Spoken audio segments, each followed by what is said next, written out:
All right, this is the King of Kings Boxing. Just continuing this series of matchups that need to happen in 2023.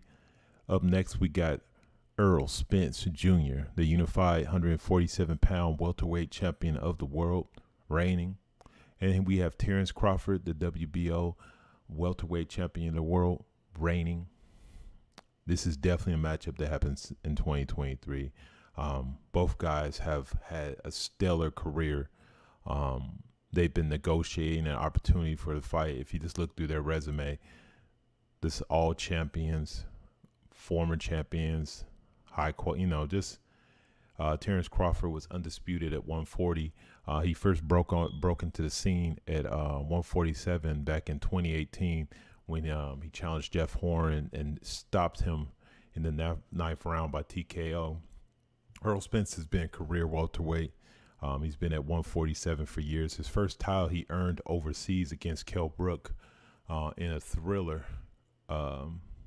Basically, he ended up getting an 11th round knockout of Kell Brook, and that's a really good fight. You guys should go check that out. And that was in 2017 when he initially won his belt.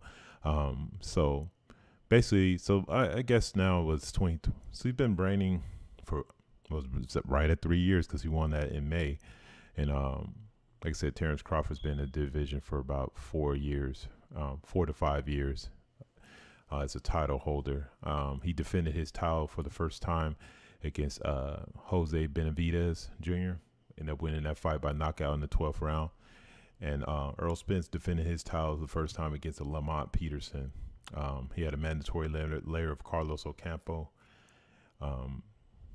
Then he ended up eventually getting another belt, unifying his titles, getting a WBC belt against Sean Porter.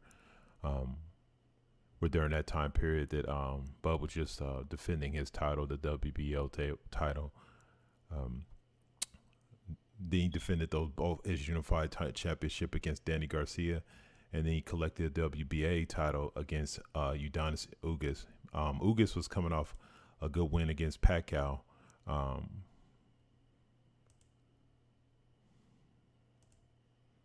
He had his career defining victory against Manny Pacquiao. Initially, this was going to be Errol Spence, but Errol Spence suffered an eye injury and basically couldn't make the fight. Manny Pacquiao, like I said, he's a legend. He's an aging fighter, but he had come off a hot win against Keith Thurman. So he still had some fight in him, and Ugas just went head to head with him and went ahead and established himself as the actual WBA champion coming into the Errol Spence matchup, where basically he had it. I mean, it was a slugfest. This is like a very brutal fight. Both guys were trading. Both guys landed heavy blows, and like I said, Udonis Ugas ended up being stopped. His eye had got so bad they just had to wave the fight off. The reason this fight has to happen in 2023, to be honest, this is one of the most anticipated matchups in boxing, period. The heavyweight's the glamour division, but so the division right after that, where most people point their attention to, mainly because of guys like Floyd Mayweather, Oscar De La Hoya, Cotto, all the great guys that fought at 147, even back to the day when you go with the Hearns and the Sugar Rays and stuff like that. This is just, to me, this is that you have the 147, 160 divisions. Those are the ones after the heavyweight where you can get eyes and people can get quality attention to. These guys are both undefeated champions. They've never been defeated. Errol Spence, like I said, Terence Crawford's been fighting a little bit longer. I think his career started like 4 years earlier. In the process of that, he was able to go undisputed at 140. This is an undisputed matchup on top of that. So we're talking about literally, to be honest, this culminates their era. This is an era of fighters where we literally, we're still at this point because these guys have both been undefeated and they've both been in the same division for 4+ years. So we still undecided on who's the king of this era, who's actually the man of this era. This fight settles that. I mean, these are the two best guys for the last 4 or 5 years. maybe longer than that. Well, like I said, 147 at their weight of 147. So both of these guys have been reigning. And so now it's time to get this fight going on, man. This stirs up so much boxing discussion. Both of these guys have extremely loyal fan bases, and nobody wants to give on this situation. I think the fight needs to happen because we need to just finally settle and figure out who's the best. And it may take 2 fights to do that. It may take 3. We can run a trilogy. That's why this fight has to happen now in 2023. We got to get this first one in and then see where it goes from there. Even if one of these guys happen to get stopped in a fight, if the fight's close and it's competitive, you know, run it back. It's not a look. I don't think a knockout should determine that you guys shouldn't make a rematch. We've seen guys get rematches that have been stopped in the previous match. Because let's say, for instance, one of the guys is winning the fight. You know, he's putting in good work, gets caught again, and then boom, you know, lights out. Is that justification not to run him back? No, don't think so. So, like I said, this is definitely, like I said, it's so coveted. There's so much conversation about this fight. This gets talked about literally by some people every day. It's just all there is to it. This is clearly the biggest fight in the welterweight division in years, maybe since, let me think. Yeah, Mayweather, Pacquiao, and I think that was in, man, how long ago was that fight now? I'm about to just pull it up real quick. Let's check it out. Let's go to Ugas because he got Pacquiao on his situation. So I can just go to Manny. Let's pull up Mr. Manny Pacquiao. Let's check it out. Just bear with me for a minute, y'all. Okay, so Floyd Mayweather fight, 2015. So we're talking about literally 8 years ago.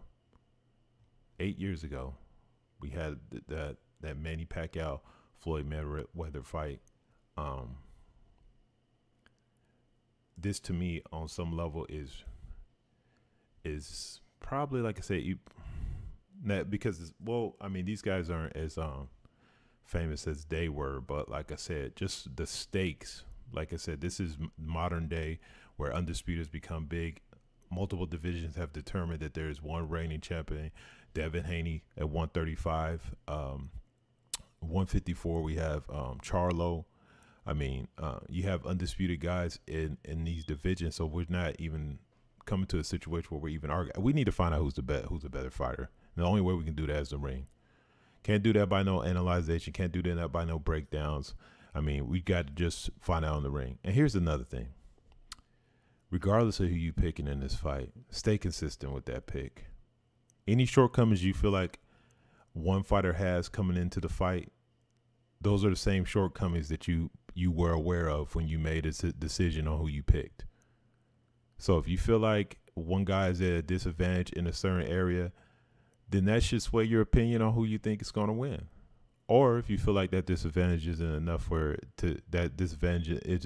hold the guy back, then that's even more reason for you just to pick who you think is going to win. I mean, that's just all there is to it. So it just puts you, you know, it's just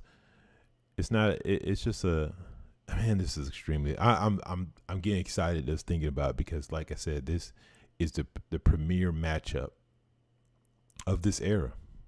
Like, they, ever since they had this interaction where they both bumped into a hallway, the buzz has been going around this fight, and now it's time. Just no more excuses. If this fight doesn't happen this year, I just think the expiration date is already, it would have come. If we go into 2024 without this fight happening, then it's just not going to be a situation where it's going to even be something that people are looking at anymore, you know, because it's going to cause a lot of frustration. It's already caused a lot of frustration. But like I said, this fight drops this year, then everything disappears as if it didn't matter. Like I said, man, this is exciting, man. Like I said, I get excited looking at this switch places on me. That's right.